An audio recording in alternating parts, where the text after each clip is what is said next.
अगर आपने अपना निवेश का सफर शुरू कर दिया है या शुरू करना चाहते हैं तो कौन कौन सी वो जरूरी जानकारियां हैं या आपका होमवर्क क्या होना चाहिए निवेश रणनीति को लेकर, बाजार की समझाइश को लेकर, ये सब कुछ आपको समझाने की कोशिश करते हैं हम इस बेहद खास पेशकश के जरिए। और आज भी हम बेहद खास मेहमान के साथ ये पेशकश लेकर आए हैं जहां पर बात होने वाली है बाजार की, बात होने वाली है महंगाई की, मॉनसून की और साथ ही फिक्स्ड इनकम में अगर आपको कोई कमाई के मौके ढूंढने हैं तो आपके लिए क्या क्या विकल्प है। इस पूरे शो में हमारे साथ खास मेहमान शामिल हो रहे हैं। आइए उनसे आपका तारुफ करा देते हैं। मेरे साथ है Namrata Mittal, chief economist SBI mutual fund, Sunil Subramaniam, MD CEO Sundaram mutual fund, mister Avnish Jain, head of fixed income fund manager Canara Robeco mutual fund. आप तीनों का स्वागत है हमारी इस बेहद खास पेशकश में। और चलिए नम्रता के साथ में शुरुआत करना चाहूंगी सवालों को लेकर। तो नम्रता, मॉनसून का नया अनुमान सामने आया है जहां पर आईएमडी के मुताबिक अगस्त में देखा गया है कि 36% कमी आई है बारिश में, बरसात में। और सितंबर का जो महीना है वहां पर संभावना है कि सामान्य बारिश हो, लेकिन अगर अल्नीनो का इम्पैक्ट और अग्रसर बहुत तेजी से अगर उसका बढ़ता है तो हो सकता है कि यहां पर भी सितंबर के महीने में हमें बारिश नहीं मिले। और अल्नीनो का जो इम्पैक्ट है वो भी पूरे साल के लिए देखा जाए तो कहीं ना कहीं एक्टिव हो गया है, गहरा हो सकता है। अच्छा, इन सब के चक्कर में हम जानते हैं कि महंगाई जो है, खासतौर से सीपीआई नम्रता, वो 15 महीने की ऊंचाई पर आई है, लगभग 7.4% आई है। और हमने उससे पहला आंकड़ा जो देखा था वो 4.18 का था। आरबीआई ने भी साफ तौर से यहाँ पर चिंता जताई है। सरकार ने जो मैंडेट भी दिया है सेंट्रल बैंक को वो ये है कि महंगाई 4% के आसपास जो है वो आनी चाहिए। अब इस पूरे समीकरण को अगर मैं समझूं, आने वाले वक्त में और आने वाली तिमाहियों में जो हम पॉलिसी का अनाउंसमेंट देखेंगे, क्या कुछ बदल सकता है, किस ओर अब हम रुख कर रहे हैं? कविता जी, जैसा कि आपने कहा, बिल्कुल सही बात है कि इस साल जो मॉनसून के कारण फूड इन्फ्लेशन पे जो चिंता है वो पिछले कुछ सालों से ज्यादा है।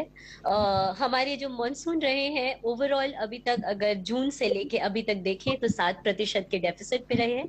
और उससे भी ज्यादा प्रॉब्लम ये है कि जुलाई में आपके सरप्लस थे पर अभी अगस्त में अभी देखें तो डेफिसिट में है। तो जब ये टेम्पोरल डिस्ट्रीब्यूशन जिसको हम बोलते हैं, इसमें अगर चिंता रहती है तो ये ईल्ड पर इम्पैक्ट कर सकते हैं, क्रॉप्स को डैमेज भी कर सकते हैं। जैसा कि आपने कहा, आईएमडी का कहना है कि सितंबर में स्थिति का सुधार हो सकता है क्योंकि वो देख रहे हैं कि इंडियन ओशन डायपोल जो है वो भी पॉजिटिव हो रहा है, जो कुछ कुछ हद तक एल नीनो के इफेक्ट्स को काउंटर करता है। पर यह हमें आने वाले महीनों में ही पता लगेगा। इसके कारण क्या हुआ है कि अगर हम साल के शुरू में, इस फाइनेंशियल ईयर के शुरू में देखें तो इन्फ्लेशन काफी नीचे जा रहा था और पूरे Q1 में 4.5% के आसपास इन्फ्लेशन था। पर अब कोर और फ्यूल में उतनी प्रॉब्लम नहीं है, पर फूड के कई तरह जगह से हमें प्रॉब्लम्स दिख रही हैं। लास्ट ईयर अगर फूड इन्फ्लेशन को देखें तो सीरियल्स में प्रॉब्लम था, मिल्क में था, स्पाइसेस में था। इस साल अगर देखें तो इनमें तो अभी भी हाई इन्फ्लेशन है, पर साथ ही साथ पल्सेस के प्राइसेस भी बढ़ने लग गए हैं। और वेजिटेबल्स तो आप सब जानते ही हैं, जितना टमाटर की चर्चा हो रही थी और अब प्याज की चर्चा हो रही है। हालांकि सरकार कई तरह के कदम उठा रही है और हम हर दिन एक नए कदम सुनते हैं, चाहे वो एक्सपोर्ट बैन लगाना हो, एक्सपोर्ट ड्यूटी लगाना हो, चाहे वो ओपन मार्केट में राइस, व्हीट या पल्सेस या टमाटर को सेल करना हो, टमाटर के प्राइस को स्टेबलाइज करना हो, प्याज के प्राइस को स्टेबलाइज करना हो। बट फिर भी क्योंकि प्रॉब्लम कई तरफ से है और वेदर की समस्या वाकई में है, ना ही सिर्फ भारत में पर विश्व भर में भी, तो हमें एक फूड इन्फ्लेशन पे रिस्क दिखता है। और अगर ऐसा होता है, last year food inflation on an average 6.7% था। इस साल अगर हम पकड़े कि वो 7 से 8% भी हो सकता है, तो आने वाले कई महीने तक ओवरऑल हेडलाइन इन्फ्लेशन जो है वो 6% के ऊपर हो सकता है। इसी से और अगर आप कोर को देखें, कोर ज्यादा ऊपर नीचे नहीं करता है। मतलब ऐसा भी जब जब साल थे जब आपके ओवरऑल इन्फ्लेशन आपके 4% या नीचे थे, कोर लगभग 5 और उसके आसपास ही रहता है। फ्यूल इन्फ्लेशन का वेट पूरे सीपीआई में 7% है, तो वो कम है। फूड ही है जिस 45% है, तो अगर वो हाई है तो इसको नजरअंदाज नहीं किया जा सकता। चलिए अब देखना होगा कि किस तरह से खाने पीने की जो महंगाई दर है वो एक मूड डैम्पनर भी बन सकता है बाजार के लिए। लेकिन अवनीश, थोड़ा सा हम डेट और बॉन्ड यील्ड्स की मैं बात करना चाहती हूँ। इनफैक्ट हमने देखा कि यूएस में जो बॉन्ड यील्ड्स है वो अनसीन लेवल्स तक पहुंचती हुई दिखाई दे रही है, और कहीं ना कहीं ये एक इस ओर इशारा भी है कि महंगाई और जो ब्याज दरें कटौती का समीकरण बन रहा था वो पूरी तरह से गायब होता हुआ दिखाई दे रहा है। अच्छा, हमारी बॉन्ड यील्ड्स भी एक तरह से ग्लोबल बॉन्ड यील्ड्स को भी फॉलो कर रही है। हालांकि यूएस में हमने देखा कि 35 बीपीएस के आसपास बढ़ी है, हमारे देश में लगभग 5 बीपीएस थी। लेकिन सवाल यहाँ पर यह उठता है कि जो बॉन्ड यील्ड्स फैक्टर इन कर रही थी कि अब महंगाई को लेकर कोई चिंता नहीं है, और जिस ट्रैजेक्टरी की ओर हम निकल रहे थे उसमें भी अब बदलाव, इस पूरे पैटर्न में बदलाव। Avnish, good morning Kavita. And हाँ, मतलब आपका कहना सही है कि पहले क्वार्टर में ऐसा लग रहा था कि बॉन्ड यील्ड्स नीचे आएंगी क्योंकि इन्फ्लेशन नीचे था, और अगर ग्लोबली देखें तो वहां पर भी जो रेट का डायरेक्शन था वो भी डाउन था, और लोगों का मानना था कि शायद यूएस फेड रेट कट कर देगा ईयर एंड तक या अर्ली नेक्स्ट ईयर। पर वहां पर भी थोड़ा इन्फ्लेशन का जो नीचे गिरा है इन्फ्लेशन, बट वहां पर ग्रोथ काफी स्ट्रांग है। तो ऐसा लगता है कि वहां पर फेड अभी एटलीस्ट 3-4 क्वार्टर तक शायद कोई स्टेप ना उठाए, और वहां पर तो ये भी लग रहा है कि एक और रेट हाइक हो जाएगा। तो वहां से जो ग्लोबल आपको सेंटीमेंट पॉजिटिव था वो खत्म हो गया फर्स्ट क्वार्टर के बाद। इंडिया में भी इन्फ्लेशन सडनली जंप हुआ 7.4 पे जुलाई का नंबर। आई थिंक अगस्त का नंबर भी शायद 6 के ऊपर आएगा, और शायद ऊपर रहे। थोड़ा सा गिरावट हुई है फूड प्राइसेस में, मगर अगर देखें दालों के प्राइस वगैरह स्टिल इन्फ्लेशन काफी हाई है, सीरियल्स में काफी हाई इन्फ्लेशन है। तो उसके चलते आई थिंक आरबीआई के एंगल से देखें तो आरबीआई शायद कुछ ना करें, बिकॉज गवर्नर ने पॉलिसी में भी बोला था कि they are closely watching. But उन्होंने ये भी पॉइंट किया था कि जो कोर इन्फ्लेशन है वो ऊपर से 100 बेसिस नीचे आया है या 1% नीचे आया है, तो उन्होंने वो पॉजिटिव स्पिन दिया था वहां पर। यील्ड देखे तो हमारे यील्ड नीचे में 7 के नीचे गए थे, 6.95 तक गए थे, और अभी 720 के आसपास है। तो हमारे यहाँ जो मूवमेंट है वो थोड़ा सा कम है। आई थिंक मार्केट एक्सपेक्ट करता है कि आरबीआई रेट हाइक शायद ना करे, और ये फूड इन्फ्लेशन को वो बारीकी से देखेगा नेक्स्ट 2-3 महीने तक, और उसके बाद ही कोई डिसीजन होगा। बट क्योंकि गवर्नमेंट ने काफी स्टेप्स उठाए हैं पिछले 10-12 दिन में, जैसे बताया गया कि हर दिन कोई नया स्टेप आ रहा है जिससे कि फूड इन्फ्लेशन कंट्रोल में आ सके। तो ये भी गवर्नमेंट के लिए भी काफी बड़ी चीज है कि इन्फ्लेशन ज्यादा ऊपर नहीं रहना चाहिए। तो वहां से देखा जाए तो शायद आरबीआई की तरफ से कोई हमें दिखता नहीं है कि कोई स्टेप आएगा। रेट कट ऑब्वियसली अभी तो दिखता नहीं है इस साल में, और नेक्स्ट ईयर भी आई थिंक FY25 में शायद पहला स्टेप हो सकता है, डिपेंडिंग ऑन ग्लोबली सिचुएशन क्या है। ग्लोबली रेट्स बहुत ऊपर गए हैं, जैसे यूएस 10 ईयर देखें तो वो 370 से 430 हो गई थी, तो 60 बेसिस का मूव था। हमारे यहाँ 15-20 बेसिस का मूव है, तो वो उतना हानिकारक नहीं है।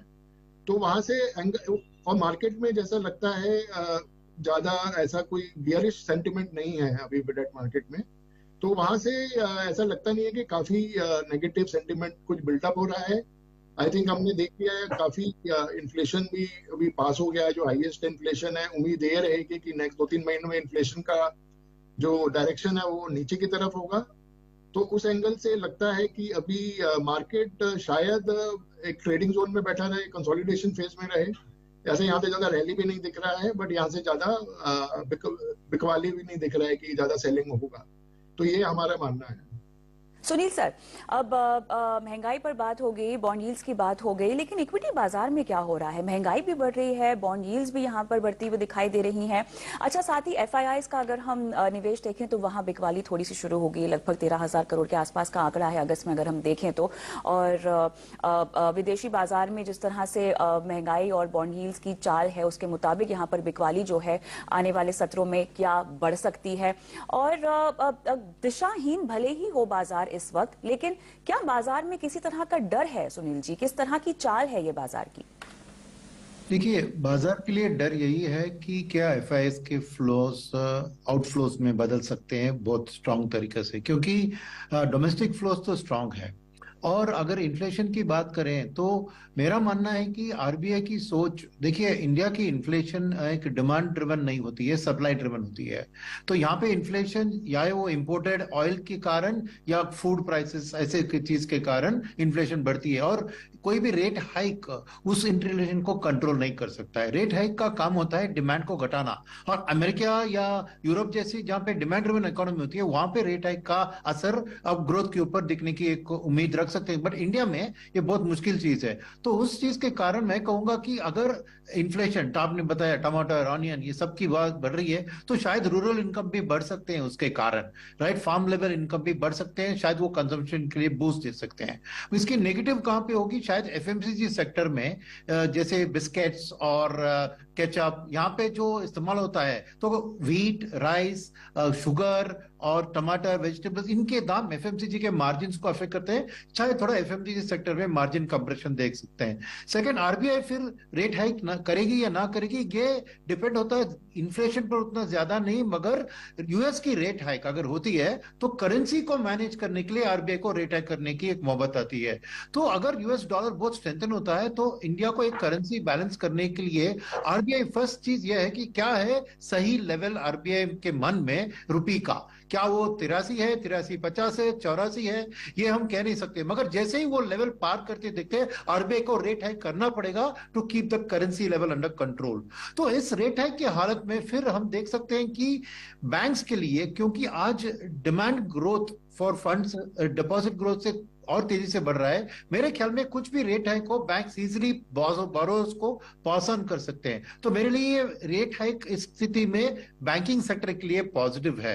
At the same time corporate margins की बात करें तो रेट सेंसिटिव, अगर रेट्स बढ़ती है मार्केट में, ईएमआईस बढ़ जाती है, तो रेट सेंसिटिव सेक्टर्स जैसे हाउसिंग होते हैं, जैसे ऑटो होते हैं, वहां पे थोड़ा बहुत ईएमआईस बढ़ने के कारण थोड़ा बहुत एक डिमांड में थोड़ी स्लो डाउन दिख सकती है। तो डोमेस्टिकली मैं मानता हूं कि सबसे मोस्ट इंपॉर्टेंट चीज जो हमें ट्रैक करनी चाहिए, एक तो मॉनसून का इंपैक्ट इन्फ्लेशन के ऊपर, वो तो है ही, मगर क्रूड ऑयल की दाम ये ज्यादा मायने रखती है, क्योंकि क्रूड ऑयल बहुत से इंडस्ट्रीज में एक इनपुट में बदल जाती है। ऑटो से लेकर टायर से लेकर बहुत से चीज में तेल और तेल रिलेटेड डेरिवेटिव्स को यूज करते हैं, और वहां पे इंपैक्ट मार्जिन के ऊपर पड़ सकता है। तो मैं कहूंगा कि सबसे अहम चीज मार्केट के लिए इंटरनेशनल ऑयल प्राइस है, और वहां जो अच्छी खबर, एक तरीके से जो बैड न्यूज हमारे लिए गुड न्यूज बन सकती है चीन की स्लो डाउन, क्योंकि चीन सबसे बड़ा कंज्यूमर ऑफ एनर्जी और कमोडिटीज है, और अगर स्लो डाउन चीन में जारी रहता है तो शायद ऑयल के प्राइस स्टेबल या और गिर भी सकते हैं,